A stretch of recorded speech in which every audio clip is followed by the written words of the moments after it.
Welcome back to another episode of the Spouse Podcast, and today we are talking about family. Yes, that is part of our 4 core life pillars. Family is number 2. Lexie, what is one rad thing that we talked about in this episode that it was like mind-blowing? Oh, mind-blowing? Mind-blowing. I don't know if it's mind-blowing, but just start where you can. Meaning, don't look at people 30 years ahead doing this the whole time and go, oh man, I am not doing all those things. Just start with spending intentional time with your family. Boom. Love it. Enjoy. Live your life with your friend. Pursue big things and accomplish your dreams. Learn to love and learn to grow. The Spouse Podcast, you are in the know. SBO USA, SBO USA.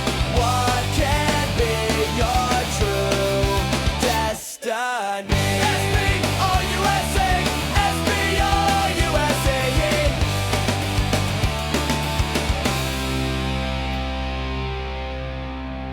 Hey, everybody, and welcome back to the Spouse Podcast. I'm Jeff, and this is my amazingly beautiful, so intelligent, absolutely crushing it lately with so many amazing things, my wife, Lexie. Thanks, honey. That just didn't even make sense, but it's fine. Sorry. It's fine.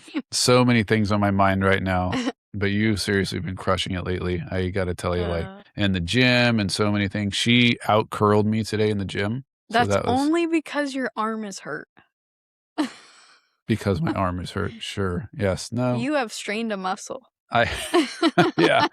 We'll talk about that on another episode, which we do have coming up. It's called fitness, and it's not just physical fitness. There's a mind element to that. Today, however, we are talking all about family. This has been a big topic for us both, and we are so excited to bring everybody on board here. This is going to be about a 20 to 30 minute episode, so we get ready because here we go. All right, Lex. Yes. Let's dive right into this. So, number 1, yes, family. Why is family so important now, especially that we're kind of removed from that, right?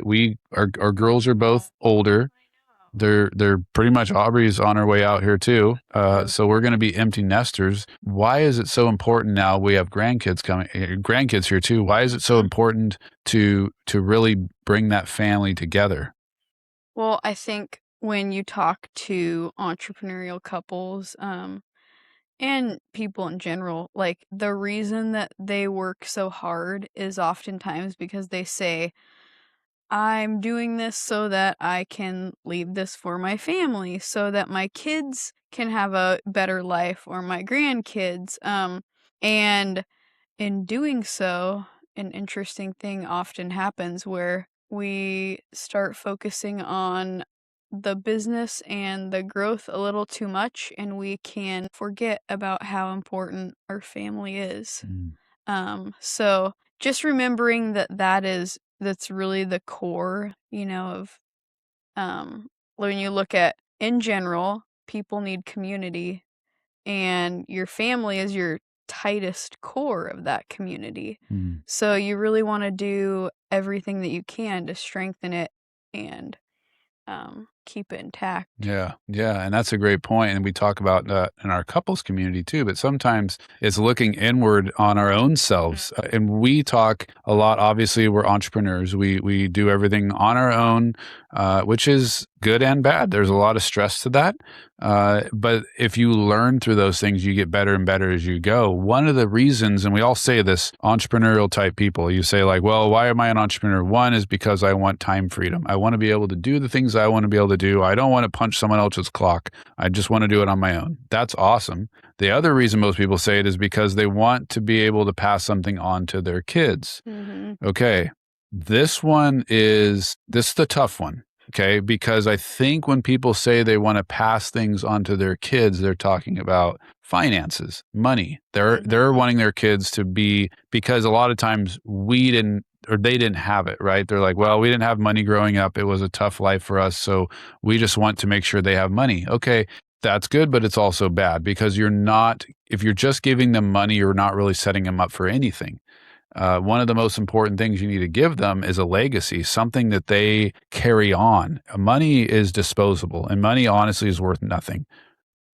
They left the gold standard back in 1972 or something, right? So we know that side of it. So the point is what we're getting at here is with what we've learned now that our girls are gone, mostly. Gone. Well, Jeez, slow down. I think it's funny. I saw in the cabinet. So my wife, I love her so much. She will buy things for our daughter, and it still says like kids on it. But she likes them. So bad. Okay, are So you gonna bad. talk about the kids' Cliff Bars? No, No, I eat those too. because those are better than the adult ones. Most things you do those because you're frugal. When I met my wife, she actually would go to McDonald's and get a kids meal because it was cheaper. And I'm like, this lady's amazing. I love it. But no, she does do that, and I know why, because she loves our daughters and she still thinks of them as they're little, and she's like, I don't want them to get older, right? And I think there's a difference there with men. We're kind of like, you need to move on. Let's get out of here. No, we love the heck out of them, but we want them to move on their own because we want to see them grow. But we still miss them. So let's go back. So our kids are pretty much gone, and we now have grandkids, and we now really are seeing the value of like, man, how important it is to be around them, but not just be around them, instill values in them and instill things that can carry them on for generations with their kids and stuff like that. And so that is one of the most important things we've realized is like, we need to instill a legacy in our kids and in our grandkids. So we went recently to San Diego we got invited to go to it, and we were like, I don't know, we'll see what this is all about. It was called Thriving Families Retreat. So we didn't know. We're like, is this going to be some woo-woo weirdo stuff, or is this going to be like legitimate? Whatever. We didn't know what it was. Yeah, we were invited to it, so we went. And I could tell you it was the coolest thing. God totally worked in it. Everybody there was Christians. Their mind was focused on entrepreneurship, generational wealth building for their family, all this great stuff. Lonnie and Shelley Geiner were the ones that taught all this. They're an amazing couple. They're very, very successful financially, but very successful in their family. And so we learned a lot of like cool things from going to that conference. We worked a ton. And then afterwards, we did follow-up, and Lexie and I finished. We built like a family mission statement. We have our values. And it's so interesting because you think back years ago, and that was common, like especially in European countries and stuff like that. They had a family crest. They had all these things that they abided by, and like the Bodemiller family did this, right? Or we had these thoughts or this mindset that has really kind of went away. And if you really look at families lately, that whole family dynamic has went away. There's not the connections that we should see anymore because we're getting pulled away more in an individualism kind of mindset. And it's so dangerous because that's how families are getting broken and falling apart. Anyway, with all that said, we learned so many things from that conference that we want to pass on to you guys today. And if you see the value in this, we encourage you to go sign up for Thriving Families, learn a deeper get deeper into what they're teaching because there's so many good things. But along with that too is a good friend of ours, Scott Donnell. He also teaches in this in family mentorship and things like that, and studying these well-to-do families and learning from them and why they are doing so well. And then he's written books and different things to help us learn like how we can be better. Because a lot of us probably didn't grow up in like the best family. Like maybe we didn't have all these value systems or these things. So we're not going to pass that on, right? It's like going back to the Progressive commercial. You become like your parents or whatever that's called. There's a lot of truth to that. We kind of carry on what we know. And usually we don't get better at it. We tend to get worse at it. So that's why, again, like you see family legacy kind of disappearing or falling away because that's not really a thing that we're prideful about that we want to carry on. So we've really wrapped our minds around this now about like building a mission statement for your family. Like what is value to you guys? What does legacy mean? What do you want to bring to your kids, to your grandkids? What do you want them to say? It could be like they say the mission statement or whatever it is, or there's little words they say, right? Like we don't give up. We trust in God. We love others. those kinds of things, those statements are so powerful because, again, what we know is words are powerful, statements are powerful. So when we even teach those little things like that, we're giving that to the young ones so they can continue to have something to strive for and know that this value system is built into them. And those are some of the keys that we're now learning. So do you have something else? I know, like, when we started this, there was so many things that you were like keyed up on that you were like, oh, I love that. I love this. And Well, you really dove in on it. And it's been such a good, fun ride so far. So one thing I would encourage everyone with is most of us have the feeling, at least at the retreat, especially with those with like teenage and adult kids, is they were really disappointed that they didn't know about this earlier and they felt like it was too late. And we were, in that boat. We're like, well, technically both of our kids are adults now, but it takes one generation to change the following. So even though you've already raised your kids and now it's, oh man, I wish I would have done things differently. Just looking at, okay, what can I do from this point on? And hopefully your kids, even though they're grown, can learn from what you find out and then they'll start teaching their kids. And it's really just about making sure that you set aside those times to like get together as a family, do fun things. And obviously that's easier when your kids are at home. Once they're grown and out of the house, it's a whole lot more difficult to find the time where everyone's available. But really, as much as you can, just do what you're able to, because you're gonna be at a different part of your journey than people that have been doing it for 30 years. Mm. And we heard a lot of the older couples that are talking about they did certain things with their kids and now they're doing them with their grandkids, and they've been working through this all this time and tweaking and making it better for their family. So someone coming in that's like never been exposed to the concept, or oh, this is a whole new thing, it can seem like, oh man, like I'm failing at this. But just try to do better. And every little bit that you spend with your kids or your grandkids is a little bit more than you would have Yeah. otherwise. Yeah. Yeah. That's so powerful. That's so powerful. I want to talk a little bit about like legacy. And that's one of the big things of thriving families, or just in general, we're like legacy. So what is legacy? I think most of us immediately think of like wealth, or like there's something big, like something like there's something there, right? There's some meat behind this. And that is true to an extent. But legacy isn't just financial wealth, right? It's like, it's character, it's faith, values, and it's how your family even treats one another. Like all those things have to do with what legacy really is. So when we when we wrap our minds around that, it's a bigger thing than what we kind of think of. We're like, just leave a legacy for your kids, leave them something. And it's like, okay, well, what is that? That's like, it's the character of who they are, who you are, their faith. They have something that they believe in, that they go to, right?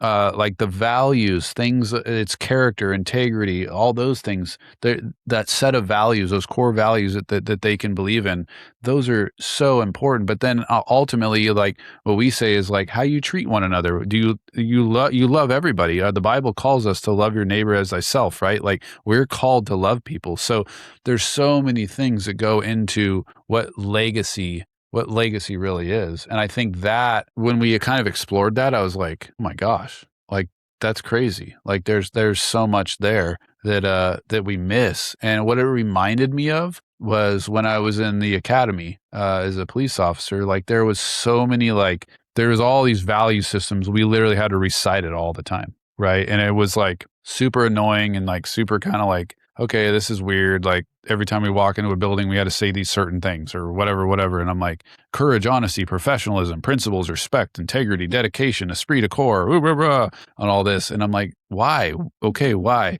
Well, That's why, because it gets instilled in you. And when you go out on the road and you're an officer or whatever, you operate under these principles or these things, right? Now, I'm not saying that you take your kids and your spouse and you're like, everybody sit down, we're going to say these things. You don't have to go crazy with it. But if you think about it, the military or those types of things, they're very, very strategic in how they put this stuff out there, their values and their things, because they know if you ingrain it in their mind, it works. It becomes something that's systematic. It's there. You think about it. You're like, this is how I am. I have, professionalism, honesty, all these different things. It shows up because you're reciting it and saying it. So, Yeah, I was gonna say too, so another thing to think about is you don't want to force these upon older kids if you're just starting.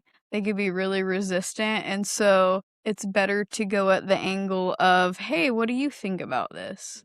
Or what are some values that you think are important? Just to help not make it a chore to them, but include them in kind of forming what you care about as a family. And depending on ages and personalities and where people are at, it can be hard to find like common ground, but whatever you can find that all can agree on, really focus on those things yeah. and just try to grow together. That brings up a really good point, and that's something I actually wanted to talk on, was like, okay, everybody's like, cool, yeah, I want to build these value systems and I want to instill these things, and we're Christians and we believe this way and whatever, blah blah blah. Well, my daughter, my son is not that way. They're not thinking that way. They don't believe in that. Right? So you're already running into like a roadblock. You're like, oh, how do you do that? Yes, that's how you do it. Right. It's not easy, right? And you said it perfectly. Like, you have to work within those boundaries because they're living their own life. But here's the thing, and a good friend of mine told me this, and I was like, man, it's so important that I need to be doing this myself. And he said, focus more on the relationship and less on the problem. Stop worrying about all the things that you're like, oh, well, they don't believe. I'm going to make them believe that. Doesn't matter. Focus on the relationship. Love them for who they are. Stay in line with what your focus is. Like, don't be like, oh, we're going to go do this weird thing. No, don't do that. Stay in line with what your principles are, but be loving and engage them where you can. And like Lexie was just saying, like, ask them, get their input. Like, hey, what is some thoughts on this? Like, a lot of times there's always going to be a differing thought process, but like, ultimately, people want to be good. People want to do good things. People aren't looking to be like, let's go do all this bad stuff. No, that's not the case. Everybody has that same mindset. So work within those means or those ideals, and you will see, like, it'll take time, but it'll grow little by little. You'll start to grow. And again, if you focus on the relationships and loving each other and all those things, you'll really see this start to take fruit. And for us, we're literally just getting into that. And I think it's scary, but at the same time, it's exciting because we want to make sure our grandkids like see this whole new world, right? Something that we didn't see, something that we didn't really teach our daughters the most of, but we want to start to really, really focus in on this legacy and how important this is, so our grandkids can actually take off and start to really change the trajectory of the lineage of our families to continue on. So that's something that's a huge part. Yes. So what would you, if you were starting from scratch today, what would be your first action step that you would take? Yeah, that's a great question. So going from like this is like, hey, first I don't heard do about at it. all. Yeah. What are we talking about with like family compass, family constitution, those types of things? What would you start with? So yeah, it's just finding a direction. It's like, okay, like, and that's what we talked about in what we did. The one you built for the campfire community was like the family compass. Like, find a direction that's meaningful for you, and talk to your spouse about it and start to work out those values, those systems. What we did too is we used AI a lot, and we went through and said like, hey, we believe in these things.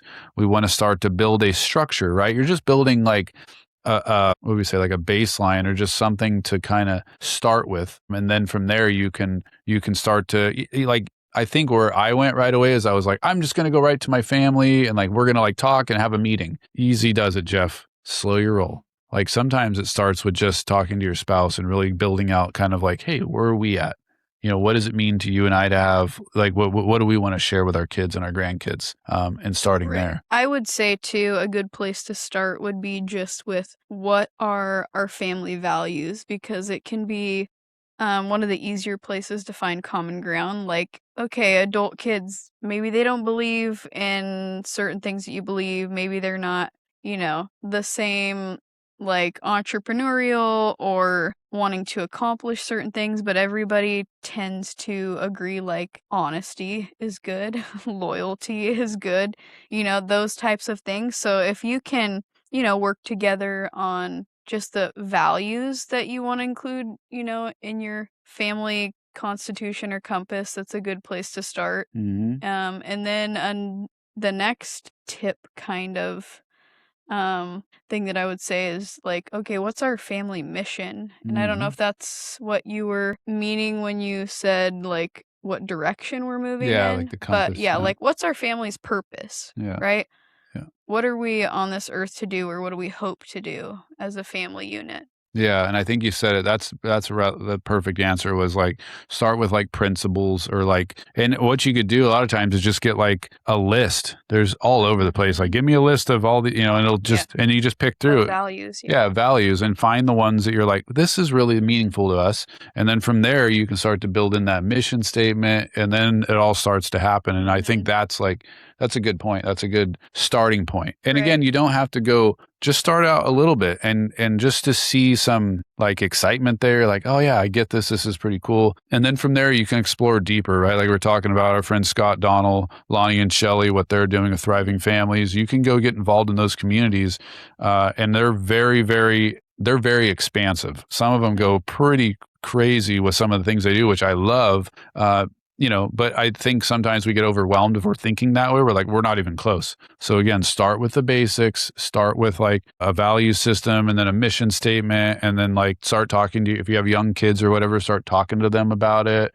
Get there, like Lexie was saying earlier, get their involvement in it, right? That's a key part is to be like, hey, we're going to be doing these things. I'd love to get your opinion on this. What do you guys think? Are these things that mean something to you or whatever? And then from there, you start moving more and more into it. Either way, those little improvements are huge. It's a massive shift. And when we just do those little things, you're going to see a major change. So I want to talk really quick on intentionality. So this is like once you start to have this system going, right? Like one of the key things in just a marriage or in general is being intentional. Now, like intentionality is not like, okay, we're going to go camping. Okay, here we are. Everybody do their thing. That's not going to build a tight-knit family because you're not being intentional, right? It's not just scheduling an event, showing up and being like, yeah, all the family's here and they're running around. Our good friends Scotty and Terry, who are going to be on the podcast, they go and they do family trips, and it's usually around his birthday and stuff like that. And he gets them all together. They stay in a cabin together, and they do activities together, and they have fun like game nights and all these different things that they do. And he's just been doing that. Like that's not something that they like strategically came up with. They just figured like, hey, we should start doing it. Those are the kinds of things that you can do. Now with that, you can add in things. You can do obviously games and fun things together, right?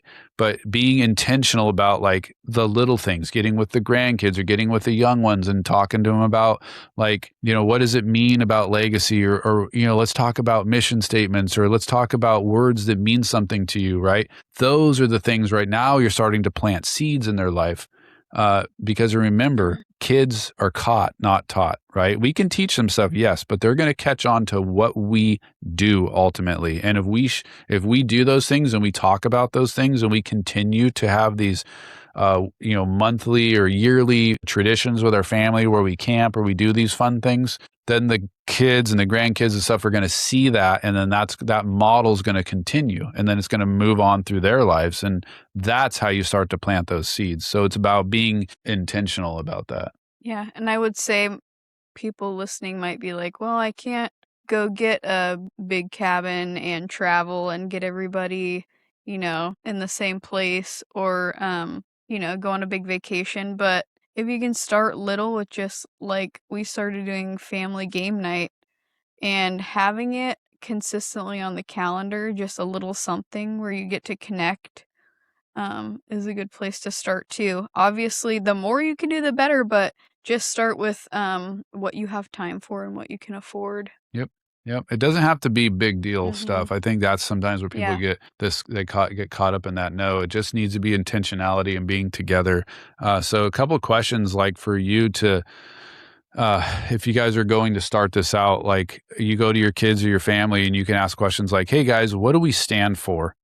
How do we treat each other and serve others? What makes our family unique? Like, who are we, right?" Those are super good questions. You can even relate them to like little animals or whatever. Like, oh, you're a monkey or whatever it is. Like you can discuss these topics amongst so many others. Use AI, put it in there, and you'll get lots of cool input.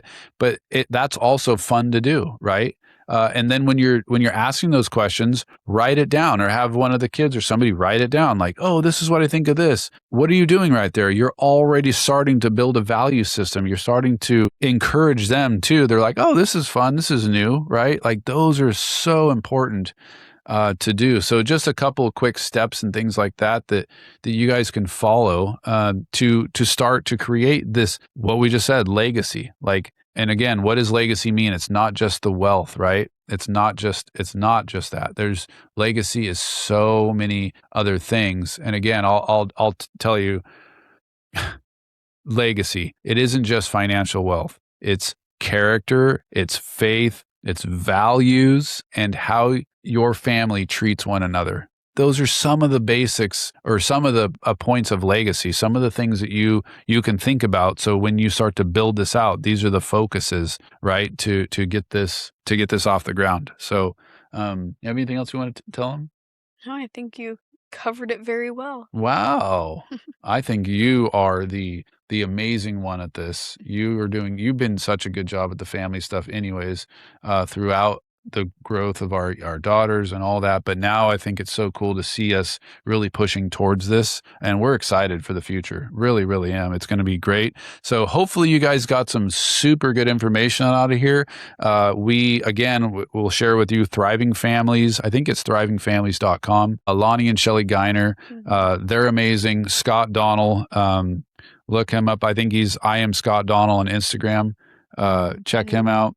Both of them have books out. Yes. Too. So if you can't do, their full coaching program or go to retreat, reading their books is a great way to start. Yeah. Yeah, that's a great point. Yeah. Great point. So again, for us, it's just Jeff and Lexie on Instagram. We hope you guys are enjoying these podcasts. We try to get to them and do them once a week for everybody. Coming up here really soon, we're going to have our first couple. So we're excited about that one. Finally. Yay. We're actually getting into the meat and potatoes of the podcast. So thank you guys so much for joining and have a great one.